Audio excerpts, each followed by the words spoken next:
It's a beautiful, beautiful morning to be together for this important occasion. And we are here to mark really a historic moment for our school district. And we're glad that so many students have been able to come out to be a part of this really important moment. And say that we are so fortunate that right now we are on some very important land. It is my pleasure to acknowledge. I want to begin by acknowledging the Native American nations on whose land we stand. Oklahoma is home to 39 federally recognized Native American tribes. And our district serves students belonging to more than 50 tribes. Tulsa Public Schools sits on the boundaries of the Cherokee Nation, Muskogee Nation, and the Osage Nation. We recognize their history and commitment to our community and the land on which they settled. And we honor them. We gathered today with gratitude, appreciation, and respect. We begin our meeting with gratitude, appreciation, and respect. We gather today with gratitude, appreciation, and respect. We gather today with gratitude, appreciation, and respect.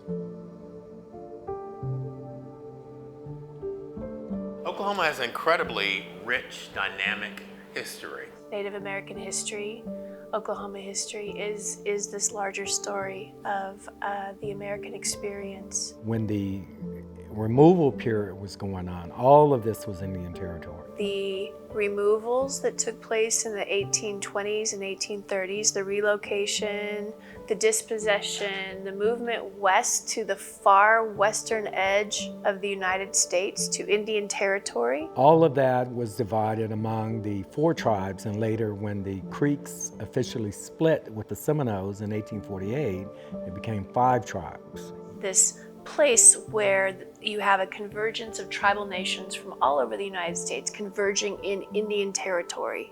The Choctaws, the Creeks, the Cherokees, and they were not the only ones. There were many of those tribes that are no longer, they're just extinct. We were not the only tribes down there. You know, the entire where the state of Florida is, there were a bunch of tribes there that no longer exist today.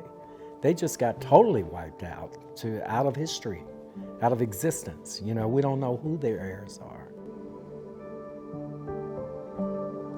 My native indigenous ancestors, I had to learn it from my parents and my elders because it's usually not taught in public schools. The way I grew up was all spoken to me by word of mouth. In school, we never heard anything about Native Americans except maybe a page in Oklahoma history book.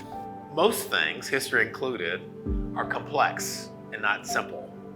Most people are multidimensional, not one-dimensional. That whole time period, that whole 100-year time period, took a lot out.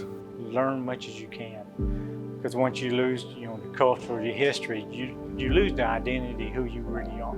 Our people say, you want to know these ways, well, these ways will teach you. The same tradition and culture that we had there, this is what we pass along from our ancestors to our youth. Ladies and gentlemen, this is a great and important day for the Cherokee Nation, the Cherokee people, Tulsa Public Schools.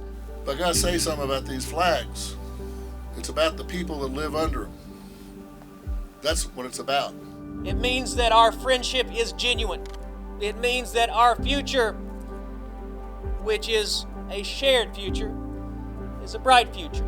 The more we know about the land and history that we stand on, the better understanding and collaboration we can have working together. And every single day, that will mean that we are honoring and recognizing our Indigenous brothers and sisters, that we are memorializing those who came before us, and that we are celebrating the nation on whose land we are currently standing.